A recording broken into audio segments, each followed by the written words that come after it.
Ayun kasi guys, so nandito tayo sa Play Store and may papakita ko sa inyo launcher na app. So very secret na rin kasi naka-install na siya sa ating home screen and sa ating default launcher. So ngayon, i-search natin yung launcher na yun.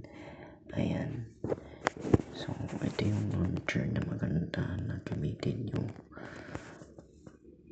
so pagka-type nyo ng Windows 11 launcher, may lalabas siya na isang itong Win 11 launcher and itong launcher pro. So itong isa is ganyan lang yung kanyang UI. Tapos sa pro naman, pagka install yung pro, ayan, ito yung kanyang UI. Ayan yung kanyang ito yung sa doon sa pagpindot nyo yung Windows button, ayan yun. Tapos ito naman yung sa dito sa gilid, yun sa tabi ng taskbar, ayan din yun.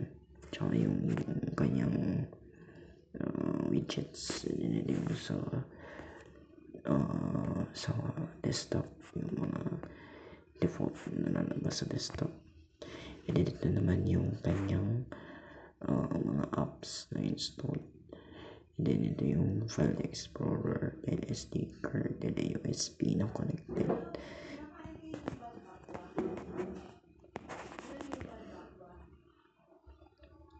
Tapos ito yung settings, ayan.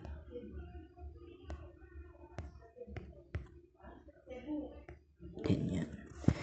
So kailangan nyo nang is-open yan.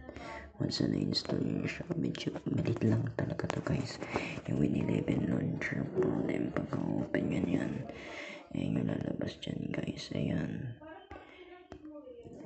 Tapos ito yung sa home screen, ayan. Tapos mag-open nyo sa settings, ayan sa settings, ayan yung settings nya. Then personalization, pwede mag-remove ng ads, wallpapers, desktop create, then security, pwede mag-set ng pin,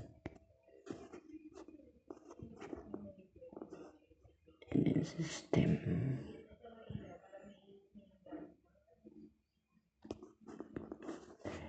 then apps, pictures, orchestration, and then maka-open restore. Then ito yung app, then ito pwede yung palitan yan. Then photos, gallery, restore. So may Skype din dito, kaya lang hindi siya pwede hindi siya nakalagay lang siya dito, pero hindi siya i-download. Ayan.